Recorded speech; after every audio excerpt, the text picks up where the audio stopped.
ఎసొంటి ఎన్నికలు వచ్చినా ఇచ్చంతరం ముచ్చట్లు ఒక్కొక్కటి బయటికి వస్తుంటాయి. అట్లాంటిదే ఈ గమ్మతి ముచ్చట కూడా. నిజామాబాద్ మున్సిపల్ ఎన్నికల్లో పోటీ చేసేదానికి ఈ మేడం ఏకంగా 8,16,00,000 రూపాయలు కాదు లేదు అనకుండా కట్టిందట. అగ్గో, మేయర్ పదవి ఏమన్నా సర్కార్ దగ్గర కొంటే ఇచ్చేదా? జనం ఓట్లేసి గెలిపించాలి కానీ అంటారా? కానీ జనం ఓట్లేసి గెలిపించాలంటే ముందుగా ఎన్నికల నిలబడాలి కదా. అగోగా ఎన్నికల నిలబడే అర్హత సాధించడానికి మున్సిపల్ ఆఫీసర్లకు సచ్చుకుంటా అచ్చరాల 8,16,065 కట్టిందట. సమాజయ్యేటట్టు చెప్పుర్రి అంటారా? ఇగురంగా చెప్తున్నాం వినుండ్రి. నిజామాబాద్ మున్సిపల్ కార్పొరేషన్ పరిధిలో ఉండే ఓ హోటల్ ఆస్తి పన్ను ఏళ్లకేళ్లు ఎగ్గొట్టుకుంటూ వస్తున్నారట దాని ఓనర్లు. హోటల్ ఓనర్లల్లా కె శమంత అనే ఈ మేడం పాలు కూడా ఉన్నదట. అయితే ఇప్పుడు మున్సిపల్ ఎన్నికల్లో తాను 21వ వార్డు నుంచి పోటీ చేస్తున్నదట. ఆ పోటీ చెల్లాలంటే ఆస్తి పన్ను, వృత్తి పన్ను, ఇంటి పన్ను అసొంటి మున్సిపాలిటీకి బాకీ లేకుండా ఉండాలని ఆఫీసర్లు చెప్పిరట. కానీ హోటల్లో బాగా ఉన్నందుకు సమంత కూడా బాకీ పడ్డాయి కదా. అందుకోసం అది ఎగ్గొట్టేదానికి కోర్టుకు కూడా ఎక్కిందట.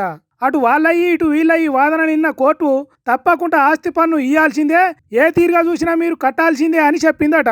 అందుకే 2009 నుంచి ఇప్పటిదాకా పెండింగ్లో ఉన్న 8,16,65,000 రూపాయలు మారు మాట్లాడకుండా పైసలు కట్టి నో డ్యూ సర్టిఫికెట్ తీసుకొని ఎన్నికల నామినేషన్ వేసిందట శమంత మేడం. అన్ని కోట్లు ఒక్కసారే కట్టిందంటే బాగా పైసలు ఉన్నోళ్లే కావచ్చు. మరి అన్ని గణం పైసలు మున్సిపాలిటీకి కట్టకుండా ఇన్ని రోజులు ఎగ్గొట్టి ఆ పైసలు ఇవ్వకుండా ఉండటానికి కోర్టు మెట్లు కూడా ఎక్కిండ్రు అంటే శమంత మేడం చట్టాలను ఎంత గౌరవిస్తున్నదో, దేశం బాగు కోసం ఏ తీరుగా ఆలోచన చేస్తున్నదో అర్థమవుతున్నదో అని అంటున్నారు కొంతమంది. కానీ చూడుర్రి, ఎన్నికలు వచ్చి ఎసొంటి చిత్రాలు చేస్తున్నాయో ఎంత మొండి బకాయిలనైనా ముక్కు విండి వసూలు చేస్తాయి. మరి అన్ని కోట్లు మున్సిపాలిటీకి కట్టి ఎన్నికల్లో పోటీ చేసి ఓడిపోతే ఎట్లనో ఏమో కదా. పాపం ఎంత ఏడుస్తుందో అట్లయితే. పదవి మీద ఆశ కొద్ది పైసలు కడితే ఉన్నది బాయే, ఉంచుకున్నది బాయే, చేసుకున్నది చెప్పకుండా బాయే అన్నట్టే అవుతుంది కావచ్చు. మరి ఏమవుతుంది, ఎట్లయితుంది? సర్కార్కు కట్టిన 8,16,65,000కు న్యాయం జరుగుతుందా జరగదా అనేది తెలవాలంటే ఎలక్షన్ రిజల్ట్ రోజు దానిక ఆగాల్సిందే, ఓపిక పట్టాల్సిందే. మరి one size step in history repeats అన్నట్టు కేసీఆర్ బయటకు వస్తున్నాడంటే తెలంగాణలో ఎందుకో హంగామా మొదలవుతుంది. జనాల హుషారు చిన్నగా ఉండదు. ఫోన్ ట్యాపింగ్ విచారణ కోసం ఎర్రవెల్లి ఫామ్ హౌస్ నుంచి నందినగర్కు కేసీఆర్ సార్ వస్తున్నాడంటే చూడుండ్రి ఎట్లా పువ్వులు చల్లిండ్రో.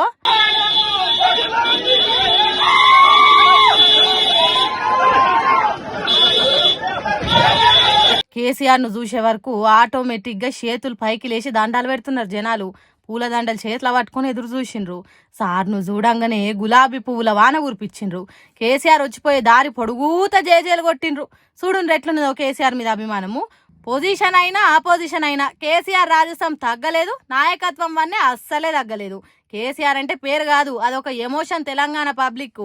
రేవంత్ రెడ్డి సర్కార్ చేయిస్తున్న ఫోన్ ట్యాపింగ్ విచారణ తిరగలేదు. ఇది ఏదో విజయోత్సవ ర్యాలీ జరుగుతున్నట్టే ఉన్నదని అనుకుంటారట ఇది చూస్తున్నోళ్ళు. కేసీఆర్ అభిమానులు, బీఆర్ఎస్ పార్టీ కార్యకర్తలు నందినగర్లనే కాదు జిల్లాలలో కూడా రోడ్ల మీదకి వచ్చి హంగామా చేసిండ్రు. కొన్ని దిక్కులలో నల్ల జెండాలు బట్టి ర్యాలీలు తీసిండ్రు. రోడ్ల మీద బైకులు నడిపిండ్రు. ఎర్రవల్లి నుంచి బయలుదేరిన కేసీఆర్ కోసం గౌరారం, ములుగు, వంటిమామిడి, షామీర్పేట, తూంకుంట, హకీంపేట, అల్వాలు, బేగంపేట, నందినగర్ దాకా జనం రోడ్ల మీదకి వచ్చిండ్రు. బంగ్లాలు ఎక్కి చూసిండ్రు. ఆగు కేసీఆర్ కేసీఆర్ అని చూసి తరించిపోయిండ్రు. అమ్మలక్కలు, తెలంగాణ ఆడబిడ్డలు పువ్వుల రెమ్మలు దోషిట్లా పట్టుకొని వచ్చి చల్లిండ్రు. పాపం రేవంత్ రెడ్డి కేసీఆర్ ను తిప్పల పెట్టడానికి ఏదో చేద్దాం అనుకున్నాడు కానీ దాంతోని కేసీఆర్ అంటే జనాలల్లో ఇంకింత ప్రేమ పెరిగిపోతుంది. అందుకే పాపం రేవంత్ రెడ్డి తానోటి తలిస్తే తెలంగాణ జనాలు ఇంకోటి చేస్తున్నారని అంటుర్రట ఈ జనజాతర చూసినోళ్ళు.